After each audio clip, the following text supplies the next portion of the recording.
monotheistic conception of one Father God, a transcendent Father God. That was one of the reasons that the Greek pluralistic vision kind of declined. And then the second and perhaps more decisive reason was the rise of science. So we find ourselves living in a disenchanted cosmology, a secular world where there's no means of orientation to the deeper powers of the psyche.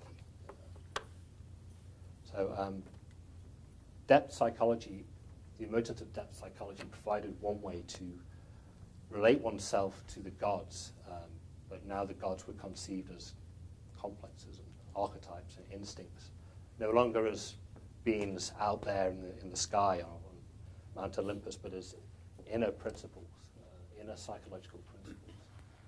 So one of the cosmological function of myth, according to Campbell, is to see the world as a single great holy picture. Now, if your only means of spiritual orientation is within, to the depths of your psyche, then you can, even if you have like a rich inner life, the outer world, nature, the cosmos, is still stripped of spiritual meaning. So in presenting archetypal astrology as a new mythic perspective for our time, I felt that I had to show how depth psychology's understanding of archetypes was related to the external world, to the cosmos, to bring together a scientific understanding drawn from the new paradigm sciences of the cosmos on one hand, and bring that together with the understanding of the deeper organization of the psyche from Jungian psychology in particular. So that's what I try and do in part 2 of my book. I try and show how archetypal astrology could fulfill each of the 4 functions of mythology. So Fritjof Capra's work in system theory is particularly important in trying to do that. Capra conceives of the universe holistically, organically, not mechanistically, as modern science has tended to. And looking at the world through systems theory, you can focus on the self-organizing pattern that informs any system, be it a human being, all the way through to a planet, to the cosmos itself. So Capra applies systems theory concepts, particularly the idea of a self-organizing intelligence or pattern, to understand the cosmos. And he entertains the idea of there being a cosmic mind, which is the interiority of the cosmos, the self-organizing intelligence of the cosmos. So what I try and do, to simplify the argument quite a lot, is to make the case that the archetypal order in the depths of the psyche, explored by Jung and Hillman and Stan Grof, I try and show how that could be an expression of the same organizing pattern that informs the cosmos. And this is what I do to try and show how the archetypal dynamics in the psyche could be related to the planetary movement. So you get an alignment of 2 planets in the solar system. That could indicate a shift in the archetypal dynamics in your psyche, in the collective psyche. So I look at Jung's latest speculations on synchronicity, as Rick has, and on the psychoid nature of the archetypes, the idea that archetypes are not just intrapsychic principles within an encapsulated psyche, but they are, in some sense, metapsychic, metaphysical principles that also inform the cosmos. And this is where Jung's moving to, later in his life, to a Platonic Pythagorean kind of conception of archetypes, away from this idea that they're just within, in the individual human mind. At one point in his career, Jung thought of astrology as a projection of the collective unconscious, conceived as a radically separate inner world out onto the solar system. And then later on, he seems to have move towards this more Platonic Pythagorean conception that archetypes are in fact also informing nature too, and the cosmos as well as the psyche. So then I look at David Bohm's model of the implicate order, the hollow movement. Bohm was a physicist who worked with Einstein, and he chose to focus really on the what he saw as the underlying ground behind the three-dimensional world of space and time. He saw that as a projection of a deeper reality that he called the hollow movement. So I used Bohm to try and understand the metaphysical function of myth, the metaphysical, or the ground underlying cosmos and psyche. I argue that archetypes are connected to or embedded in a spiritual ground that then projects out of itself the cosmos and the psyche as related orders, different expressions of the same underlying reality, so that the cosmos can be conceived as the materiality of the psyche, and the psyche can be conceived as the interiority of the cosmos. That's what I try and do. And then I also look at Rupert Sheldrake. He's a biologist. And I use Sheldrake really to try and understand how it is in astrology that the pattern of your birth chart, of anyone's birth chart, is preserved over time. So even though the planets are always moving on their cycles, the positions of the planets at the moment of your birth is reflective of the archetypal pattern that stays with you through your life. So I wanted to understand how this pattern could be preserved and continue to resonate over time. And Sheldrake has the notion of morphic fields, that all organisms, including, for him, entire planets and beyond, the cosmos too, he goes that far, that all systems are informed by morphic fields, fields of information that shape how that system develops and grows. So I again try and connect Sheldrake's work on morphic fields with Jung's model of archetypes. And Sheldrake's done this too. He's tentatively explored how his model could be related to Jung's. So then lastly, in part two, I look at,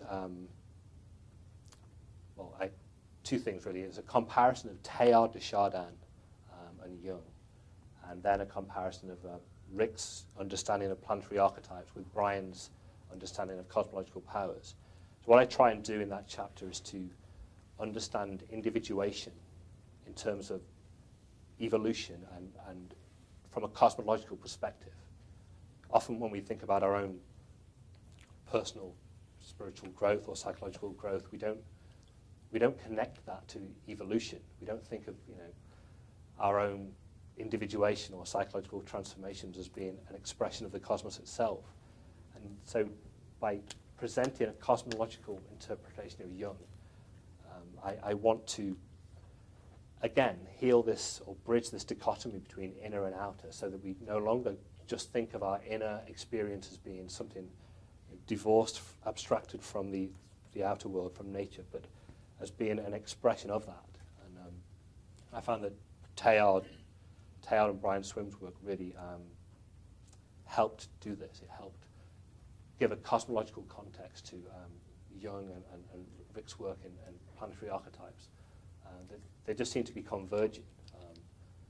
And Rick mentioned in an email to me just the other day how the PCC program really has these two poles, archetypal psychology and astrology on one hand, and then Brian's work on cosmology on the other. And so again, I was fortunate to study in the one place in the world where both those perspectives were being presented, and that really helped me bring them together, to try and bring them together. So that's part two. I mean, I'm rushing through, but there's a lot in there, and you would need to read the chapters sequentially to follow the argument. So then in part three, having made the case for an archetypal cosmology, I then look at how astrology, archetypal astrology, could be seen as an expression of the emergence of integral consciousness. This is Jung idea that we're entering collectively and individually, we're entering a new form of consciousness beyond the rational mental ego. And one feature of integral consciousness is the capacity to draw on earlier structures of consciousness, including the archaic, the magical, and the mythic. And archetypal astrology does this. I mean, it's based on the empirical measurement of planetary positions. In some sense, it's rational. It's drawing on a rational consciousness, but it's also drawing on a mythic sensibility, on a magical sensibility that all things are synchronistically connected. And it has the archaic sense of a unitary reality. So again, I make the case that archetypal astrology could be seen as an expression of integral consciousness, and for this reason it could serve, I believe, as a valid mythic perspective for our time, so that you could see any religion, any spirituality, any form of psychology, you could see that in terms of archetypal dynamics and understand the archetypal basis of your own spiritual path. This is what I think astrology potentially could do. So that's a very rapid summary of what's in the book. I didn't want to dwell for too long. I'll leave you to read and explore for yourselves. But I just wanted to take any questions or comments at this stage on any of that. I should just add before I do that Stephen Swanson is selling books at a discounted price for tonight only, waiving the tax. Both my book and the Archive Journal, which came out like a couple of months ago. So just for tonight, there's like 10% discount. So any comments or questions? Richard. I just want to thank you for writing this book. It's been such a pleasure and illuminating process going into it. And the clarity of your thought and your power to synthesize very complex ideas and make them sound simple. It's been so rewarding reading it. So I have a two-part question. The first one is, since you're drawing from so many different distinct ideas and pulling them together, I felt a sort of reflection of the Theodian movement of diverging and converging, that there's a phase of distinction and a phase of unification. And your book, in some sense, symbolizes that movement. Do you see sort of our current state of evolution being in this phase of pulling the distinct elements that life presents to us, pulling them together? The second question is more of a more personal nature as to the writing process.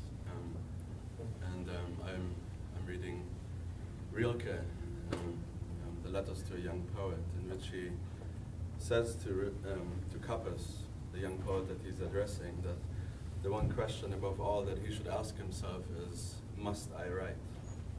And if so, then follow through with that. And did you have that experience as you were working on this book?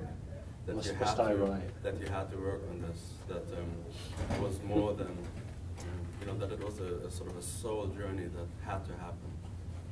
Yeah, I mean, it